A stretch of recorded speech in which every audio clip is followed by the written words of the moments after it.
안녕하세요. 3분 미라클의 당근쌤 윤세현입니다. 자, 오늘은요, 우리 3분 미라클을 진행할 텐데요. 우리 행정학 시험에 매년 나오는 한 문제가 있다면 무엇일까? 궁금하시지 않나요? 굉장히 그래서 행정학에서 중요한 부분을 차지하고 있고요. 오늘 그 부분을 나갈 예정입니다. 그래서 여러분들 한번 관심을 갖고요. 싹 한번 들어보시면 굉장히 중요한 행정학의 핵심을 알게 될 겁니다. 자, 바로 시작하도록 하겠습니다. 자, 1930년대 이후에 이제 경제 대공황이 있고 2차 대전 이후에 사실 이제 전 세계 대전을 통해서 무너져 버렸단 말이에요. 그래서 개인이나 기업을 통해서는 어떤 활동을 할 수 있는 기반이 없었던 거예요. 그래서 정부가 적극적으로 나서는 행정국가 시대가 됐고요. 그러면서 정부가 적극적으로 개입해서 사회 문제를 해결하고 사회적 약자를 보호하는 이런 복지국가 시대가 펼쳐지게 된 겁니다. 그래서 영국 같은 경우도 이제 복지국가, 그래서 이걸 요람에서 무덤까지, 태어나는 요람, 아이의 요람부터 죽어가는 무덤까지를 국가가 보호해주겠다, 이런 복지국가가 굉장히 활성화되었습니다. 자, 그런데요, 영국은요, 이렇게 복지국가가 활성화되면서도 2차 대전 이후부터 사실 1, 2차 대전 이전까지만 해도 세계 최강대국은 영국이었어요. 그런데 점점점 그 위치를 미국에 넘겨주고 또 유럽 여러 국가들, 특히 또 일본 같은 어떤 경제 대국이 나타나면서부터 자, 영국은요, 2차 대전 이후에 다양한 산업과 제조업에서 이렇다 할 발전을 못하게 되었습니다. 그러면서 사실 복지는 활성화된 상태에서 경제는 점점점 어려워지는 이런 상태를 맞이했던 겁니다. 자, 그런데 이런 상태에서 자, 74년, 79년 1차, 2차 오일 쇼크를 통해서 정말 영국의 경기가 무너지는 이런 경제 위기 상태에 직면하게 된 거죠.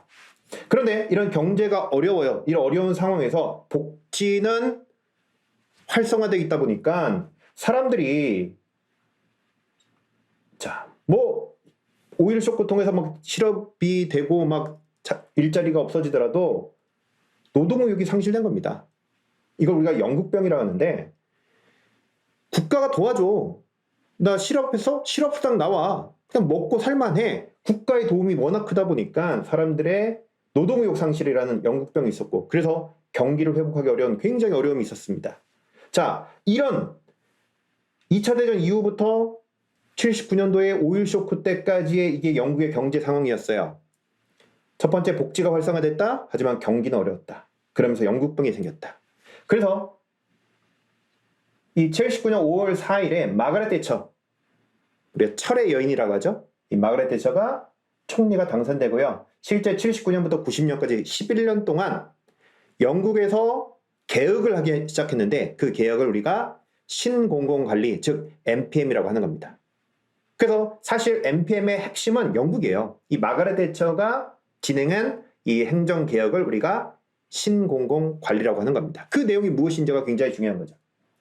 자, 그래서 마가렛 대처는 이런 영국병을 어떻게 타파할 것이냐, 이 핵심을 정부 개입과 지원을 축소하는데, 즉 작은 정부로 나아가는데 초점을 뒀고요. 그래서 이걸 우리가 NPM이라고 할 수 있는 겁니다. 자, 그 내용으로 첫 번째, 자, 불법 파업을 근절하기 시작했어요. 자, 과거에는요, 사실 광산업, 그러니까 광부들 등 여러 가지 사양 산업들이 있었는데 그런 사양 산업들이 무너지고 어려워질 때 정부 지원을 통해서 그나마 그냥 정부가 돈을 투자해서 결국은 사양 산업임에도 불구하고 그걸 유지했던 거죠.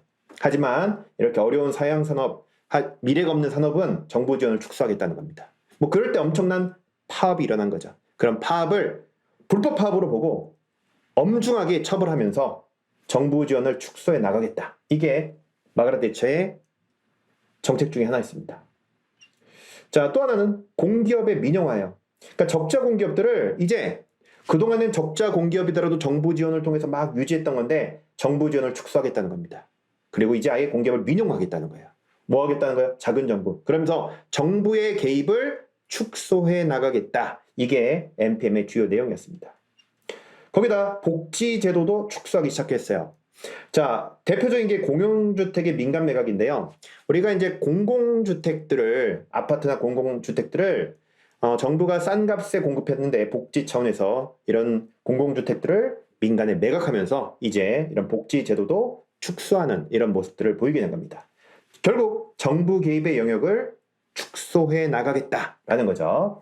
자, 그래서 작은 정부를 가는데 다만 이런 여러 가지 활동이 한계가 있는 거죠.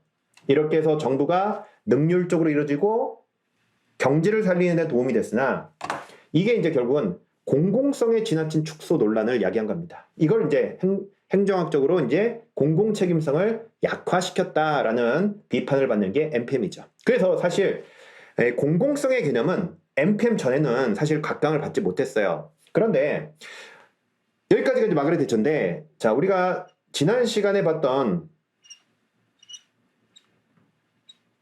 3분 미라클 내용이 있죠.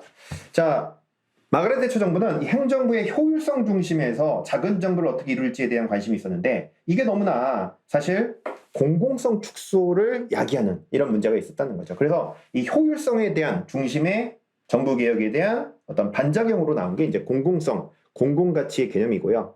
그러면서 나왔던 이론들이 공공가치 관리론, 공공가치 창출론이다. 자, 여기까지 해서 우리가 마가렛 대처 정부에 있었던 NPM 개혁에 대해서 살펴봤고요. 이 내용을 우리가 조금 더 깊이 있게 알고 나면요, 사실 행정학적인 문제를 푸는데 굉장히 도움이 많이 됩니다. 자, 그래서 여기까지 한번 살펴보시고요. 다음 시간을 통해서 또 다른 내용으로 3분 미라클 찾아뵙도록 하겠습니다. 다음에 뵙겠습니다. 감사합니다.